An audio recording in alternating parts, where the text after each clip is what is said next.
Bonjour à tous et bienvenue dans cette nouvelle vidéo. Vous le savez, nous sommes de très grands collectionneurs Harry Potter. Nous adorons avoir de nombreux objets, de nombreuses baguettes dans notre collection et d'autres nombreux artefacts comme des livres, enfin bref, tout ce que le monde magique peut nous fournir comme chose absolument extraordinaire à posséder dans une collection. Et puis surtout, quelque chose qui est très sympa évidemment, c'est aussi de pouvoir rencontrer les acteurs donc de la saga cinématographique de Harry Potter. C'est quelque chose qu'on adore faire et pour ça, évidemment, il y a une seule solution, c'est généralement d'aller en convention. Alors, vous le savez, les conventions, vous en avez déjà parlé dans une précédente vidéo. Il faut savoir qu'on accepte, dans le cadre, par exemple, d'un Comic-Con ou autre, de finalement passer une sorte de contrat. C'est-à-dire que vous payez un billet d'entrée plus un extra pour avoir votre photo, votre dédicace avec un acteur, et en échange, l'acteur, généralement, est censé vous faire une jolie dédicace, vous sourire et vous dire un mot sympa. Voilà, on est vraiment sur quelque chose de assez commercial. C'est le principe, c'est le but, c'est le projet, et l'acteur repart avec son cachet tranquillement chez lui. Enfin, c'est le principe de base. Mais généralement, ce qu'on reproche surtout à ces très grosses conventions, c'est que c'est des trucs qui sont très impersonnels, qui sont de véritables machines à fric, et parfois avec des tarifs qui sont plus que prohibitifs. Et qui parfois même en viennent à être parfois un peu choquants. Et surtout, c'est extraordinairement commercial puisque le but, évidemment, au-delà des acteurs, c'est d'avoir des quantités de stands astronomiques et surtout, en fait, pas véritablement de cohésion artistique. Nous, c'est vraiment un reproche qu'on fait de manière assez récurrente à ces conventions, c'est que très souvent, on est vraiment sur une recherche, quand on parle par exemple des Comic-Con, on est sur une recherche de rentabilité financière, mais la direction artistique de l'événement, en fait, elle manque beaucoup. Et on vous avait déjà parlé d'un événement que nous, on avait beaucoup apprécié, auquel on était allé il y a 2-3 ans, donc en région parisienne, qui s'appelle The Next Convention, qui a organisé sa 6e édition au mois de mai, donc toujours dans la ville d'Évry-Courcouronnes, en Essonne, et qui fait vraiment quelque chose autour, généralement, de la pop culture et de la science-fiction. De manière assez évidente, ce genre d'événement, pour nous, c'est vraiment le genre d'événement à privilégier. Pourquoi ?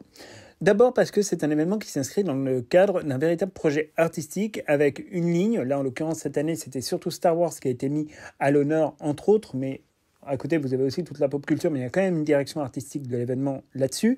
Ensuite, c'est un événement qui est ancré sur son territoire et donc en fait si vous voulez qui ne se contente pas uniquement de faire un one shot une année et ensuite de disparaître et puis de revenir au bout d'un an, c'est vraiment une association qui est derrière et qui organise des tas d'événements qui continuent à faire parler d'eux pendant un an entre les différentes éditions. Enfin, c'est vraiment quelque chose d'assez extraordinaire et surtout c'est un événement en fait très familial, c'est-à-dire que là où dans les très grosses conventions comme les Comic-Con etc, vous allez avoir des dizaines de milliers de visiteurs où en fait vous allez être perdu dans la masse et dans des files d'attente qui n'en finissent pas.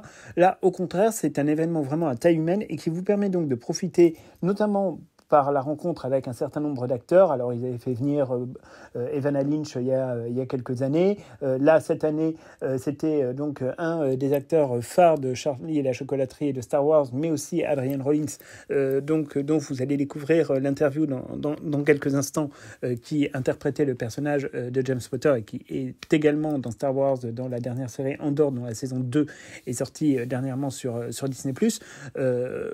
C'est des gens avec qui vous pouvez prendre le temps de discuter, d'échanger, vous n'êtes pas pressé entre guillemets par une foule monstrueuse, c'est vraiment un public familial et même au niveau des tarifs c'est ultra accessible et ça pour nous c'est quelque chose de vraiment très bien. Alors on vous le dit de manière très claire, cette vidéo n'est absolument pas un partenariat, nous avons payé toutes nos places, nous avons payé tous nos extras, ça c'est quelque chose en plus auquel on tient pour à la fois garder notre indépendance de parole mais aussi pour aider à financer ce type d'événements qui sont des événements vraiment qui correspondent à ce que nous, on a envie de voir, c'est-à-dire des événements à taille humaine et surtout qui s'inscrivent dans une logique qui n'est pas une logique uniquement commerciale. Après, on comprend qu'il y a une nécessité de rentabiliser les événements. On a fait de l'événementiel pendant des années, donc on sait très bien ce que c'est, mais c'est vraiment le truc. Alors, on va vous laisser d'abord avec une première interview du fondateur Fabio donc de The Next Convention qui va venir un petit peu vous expliquer quel est le principe avant de vous présenter une interview avec donc Adrian Rollins, l'interprète de James Potter dans la saga cinématographique. Bonjour Pedro, merci de nous recevoir à la 6e édition de The Next Convention. Tout à fait. À Évry-Courcouronnes. On est super heureux de vous rencontrer. Alors, est-ce que vous pouvez nous parler un peu de l'identité The Next Convention? Tout à fait. Déjà heureux aussi de vous rencontrer, hein. Et donc l'identité de The Next Convention, c'est tout simplement un festival qui est censé ouvrir une porte sur la culture grâce à la pop culture. Et cette porte, on va l'ouvrir via les différents mondes de l'imaginaire, issus de notre imaginaire collectif, hein, que ce soit Star Wars, Harry Potter, Star Trek, comment dirais-je, Charlie et la chocolaterie, ou encore Le Seigneur des Anneaux. On est vraiment dans l'idée de se servir de tout ce qui nous a bercé, nous, en tout cas, je parle pour nous, je ne veux pas prétendre que tout le monde les a regardés, mais c'est ça qui nous anime et qui nous donne envie de proposer au public une dimension immersive dans les univers de l'imaginaire. Face à des mastodontes qui sont très commerciaux, avec une logique voilà, très financière derrière, vous avez fait le choix un peu contraire de vous inscrire dans un territoire, d'être un événement familial. Oui. Comment cette idée-là vous est venue L'idée d'un événement familial nous est venue pour la simple et bonne raison que nous vivons ici, sur ce territoire, en Essonne, depuis très longtemps maintenant, presque 25 ans, et qu'on a envie pour nos enfants, pour l'avenir aussi, que ce territoire soit un territoire dynamique, qui permette à tous de découvrir la culture, encore une fois, via la porte de la pop culture, via la porte de la pop culture. C'est important pour nous d'utiliser ce vecteur-là, puisque c'est un vecteur populaire.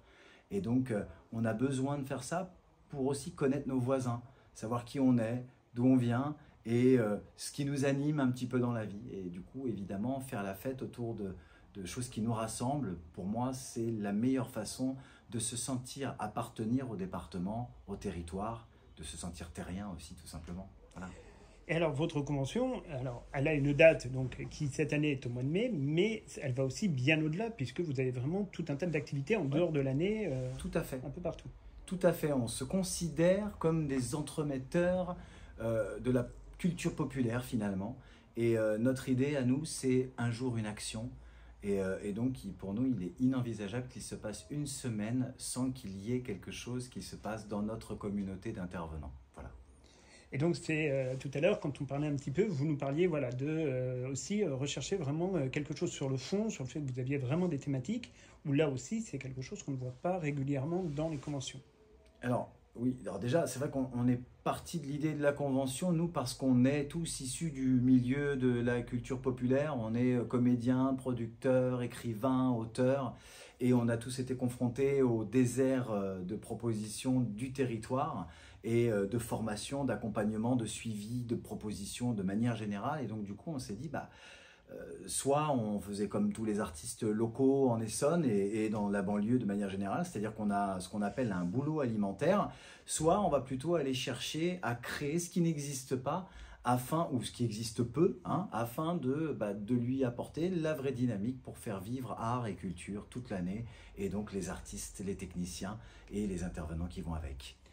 Alors, qui dit 6 éditions, donc dit donc 6e édition dit 5 précédentes. Oui. 5 précédentes, dont 2 qui se sont déroulées pendant la période du Covid-19, et pourtant vous êtes encore là. Oui. Et vraisemblablement, vous avez des projets pour l'avenir. Oui, alors en effet, on est encore là parce qu'on est des passionnés, sinon on ne serait plus là, et qu'on aime notre territoire. Donc c'est clair qu'il y a déjà 2 vecteurs qui nous animent et qui fait que cet événement pour nous est fait pour durer 20 à 30 ans, pas pour être un one-shot ou quelque chose qui s'écroule parce qu'on ne fait pas assez d'argent. Bien au contraire, on est plutôt là pour créer une dynamique qui s'ancre sur le territoire. Et à partir de ce moment-là, on va faire en sorte, évidemment, que cet événement persiste et continue d'exister. Et en effet, pour ça, on va le faire évoluer. Parce qu'aujourd'hui, on a commencé à la ferme du Bois-Briard, on a fait 5 éditions à la ferme du Bois-Briard, mais ce projet a été créé à la piscine d'en face de Sainte-Geneviève-des-Bois, juste à côté, logique de territoire, travailler ensemble, même si nos politiques malheureusement aiment bien mettre des frontières entre les différents endroits. Nous, on estime déjà qu'on n'était rien, donc quand on est en Essonne, on est sur terre, et donc mon voisin est quelqu'un que j'ai envie de connaître. Et donc oui, on a envie de s'éclater encore plus, et du coup, la ferme du Bois-Briard étant trop petite aujourd'hui pour ce qu'on veut, pour notre imagination, même juste pour les décors qu'on a imaginés, du coup, on va évoluer, changer de lieu et aller en intérieur. Voilà, j'annonce que dans une un avenir très court, on sera sur les arènes de l'Agora, donc qui sont juste à côté, qui est une sacrée salle, et où on hésite quand même encore, parce qu'on est issu du monde du théâtre. Donc c'est deux options qui nous intéressent fortement. C'est donc le théâtre de Sénart. Donc deux endroits qui accepteraient d'avoir ce type de convention et qui nous permettra à nous d'aller encore plus loin dans notre envie de faire découvrir la pop culture via la culture via la pop culture. Et alors, si vous aviez deux arguments pour convaincre les gens de venir aux prochaines éditions de The Next Convention? Deux arguments pour convaincre de venir à The Next Convention.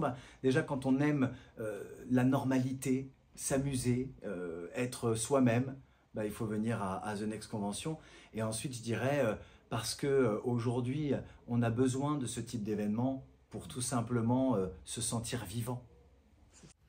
Donc comme vous pouvez le voir, c'est vraiment un événement qui diffère totalement de la logique des grands trucs dans lesquels on peut voir dans des parcs d'expo, etc. Alors ça ne veut pas dire que ces événements ne doivent pas exister, bien sûr. Au contraire, c'est là où vous pouvez rencontrer évidemment les plus gros acteurs. Mais vous l'aurez compris, il y a quand même quelque chose qui se passe de différent dans ces types d'événements comme The Next Convention. Et on vous invite vraiment à vous pencher sur les prochaines éditions et sur la prochaine édition qui aura lieu l'année prochaine pour justement découvrir un peu ces ambiances-là et vous plonger dans un univers qui est vraiment organisé de manière totalement différente. Alors maintenant, on va passer peut-être à la partie qui vous intéresse le plus, évidemment, c'est l'interview avec Adrian Rollins, donc l'interprète de James Potter. Alors qui, mine de rien, alors on pourrait se dire comme ça, oui, c'est un petit acteur, il a très peu de lignes de dialogue, mais en fait, ce qui est assez dingue, c'est qu'il était vraiment au tout début de l'histoire et jusqu'à la fin, il a été quand même en fil rouge. Il interprète un personnage qui n'est pas n'importe qui, puisque c'est quand même James Potter. Et puis, surtout, il a été dans des scènes, en fait, extrêmement fortes. C'est-à-dire que la scène du miroir de Rizel, la scène du cimetière de Little Angleton ou encore celle de la forêt interdite, ce sont des scènes qui comptent, ce sont des scènes qui sont vraiment très chargées émotionnellement, avec beaucoup de choses derrière. Et puis, c'est un acteur en plus que nous, on a eu l'occasion de découvrir dans d'autres séries et dans d'autres films. Alors, il se trouve qu'on a une passion pour tout ce qui est séries et films historiques, bon, aussi les livres historiques, ça, on va pas vous mentir. On en a des quantités astronomiques et en fait, voilà, il y a tout un tas de films, notamment Les Heures sombres de Churchill ou Tchernobyl, très très bonne série qui avait été développée d'ailleurs sur HBO il y a maintenant presque 3 ans. Ouais, presque 3 ans, du coup, où en fait Adrian Rollins apparaît, et c'est vrai qu'il est très coutumier du fait d'apparaître dans des tas de feuilletons historiques, alors beaucoup qui ne sortent pas en France, mais voilà, il n'a pas fait que James Potter, loin de là, il a eu donc la chance aussi, et on va en parler, de jouer donc dans Star Wars, grâce à la série Andor où il occupe un petit rôle. Alors voilà, à chaque fois ce sont des petits rôles, mais en fait depuis quasiment 30 ans, il est un peu partout, et c'est quelque chose de sympa, et vous allez voir dans cette interview, il raconte quelques souvenirs, quelques anecdotes de tournage qui valent quand même le détour. Et donc, on vous laisse avec l'interview qui, évidemment, est sous-titrée en français. You played one of the bravest characters in the Harry Potter saga, even though his courage and legacy is unfold off-camera for obvious reasons. How did you approach this character and the construction of his portrayal? Oh, I can't remember. It's a long time ago. But, well, you've just got to imagine you're protecting one of your family. So, you know, for me, I imagine it's one of my family. You know, if you're talking about when Voldemort comes, yeah, that's you know, everybody's got someone they love. But I think with a child, you know, you'll die. It's almost nature. Nature gives you that thing where you will protect your child. You see it in the animal. Sorry, I've got to talk to the camera. You see it in the animal kingdom. You know, most animals will do anything to protect their young. So you just have to take that leap of imagination. And yeah, but it's a long time ago and it's hard to remember. So, James Potter performances in the films are always full of common sense and imbued with infinite love for his son. Fatherhood in Harry Potter is a central theme in J.K. Rowling's work. How did you approach this important aspect of this job? Well, I think in a sense it's quite easy for us, having read the books and seen the films, we take some great perspective on it. But, you know, really, I think in approaching the work, it's just day to day. And in the Harry Potter world, extraordinary things happen, like extraordinary baddies like Voldemort turn up. So in a sense, you know, you've just got to imagine what would you do if somebody turned up with a machine gun at your house. I mean, it's not something you can really prepare for, I don't think. Your instinct kicks in to protect your child. Unfortunately, James didn't have a good enough machine gun. Or his spells weren't powerful enough. So it's, I guess you just imagine what it might be like to be in such a predicament. That's all you can do, really. Thank God it's never happened to me. Thank God. What's your best memory on set?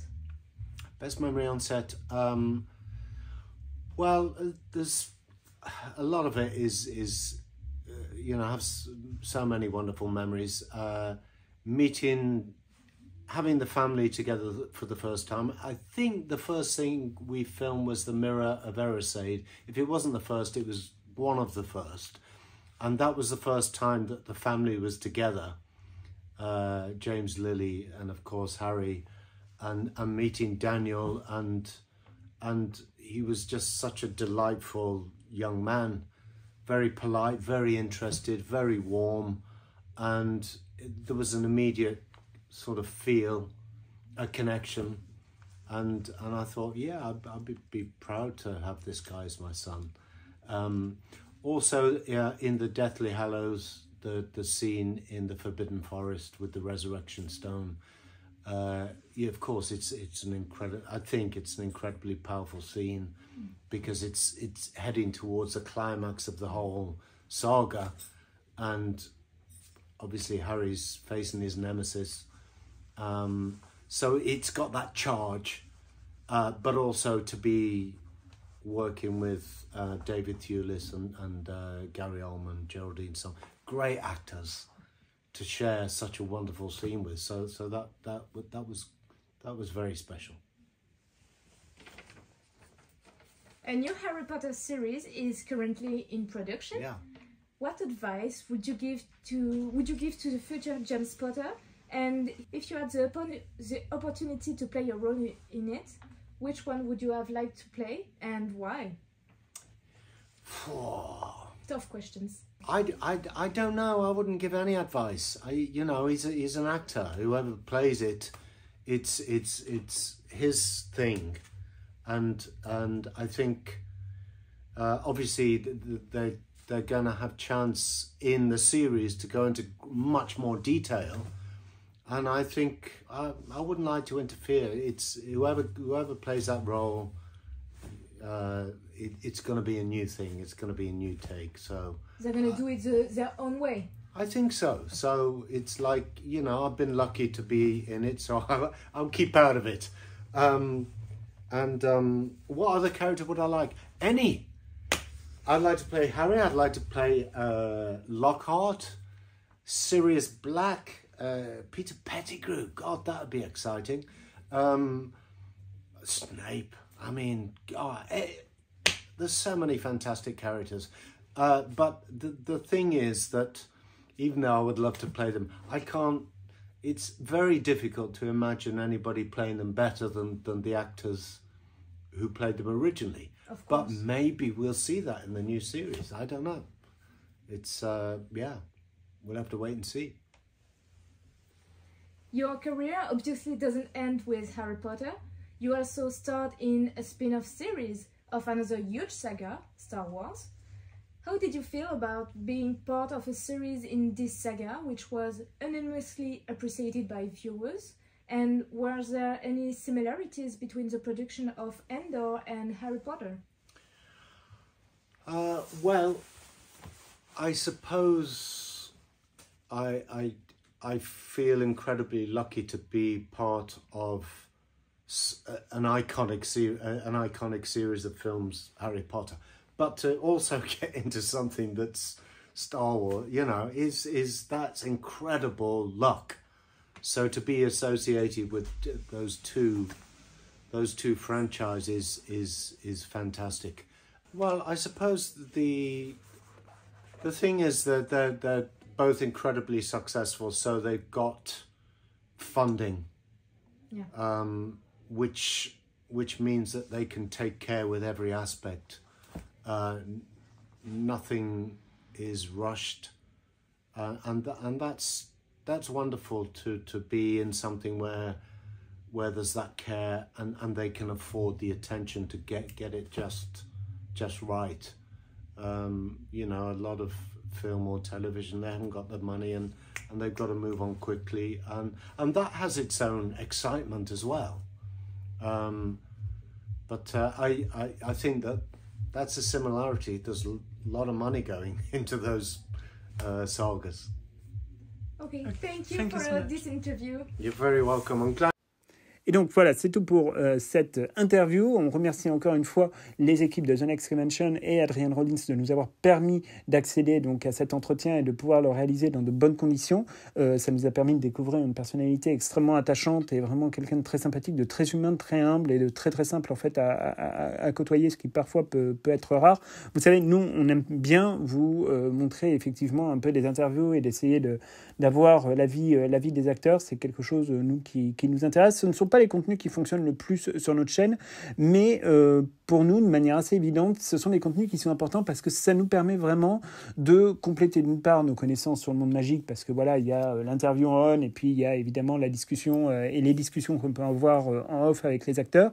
Donc ce sont toujours des moments importants et puis ça fait partie voilà, de cette espèce de construction de l'analyse qu'on peut avoir des personnages, de la manière dont ils ont pu parfois être guidés par la production, par J.K. Rowling sur certaines scènes, sur certains angles de leur interprétation. Donc pour nous, c'est vraiment toujours des choses qui sont très très riches et on continuera évidemment à vous montrer des interviews dans les mois, semaines et années qui viennent. Vous pouvez évidemment compter sur nous. Donc c'est tout pour cette vidéo. On espère vraiment qu'elle vous aura plu. On se retrouve donc très bientôt pour plein de nouvelles aventures. Encore merci à The Next Convention, à qui on va souhaiter évidemment d'aller bien au-delà de la 7e, 8e ou 9e édition et de dépasser là dans les 4 ans à venir les 10 éditions, parce que c'est vraiment un événement qui mérite d'être beaucoup plus mis en lumière, d'être beaucoup mieux connu et surtout donc de continuer à faire rêver les gens, que ce soit donc des habitants de l'Essonne ou même plus largement l'ensemble des Français. Donc c'est tout pour cette vidéo, on se retrouve très bientôt.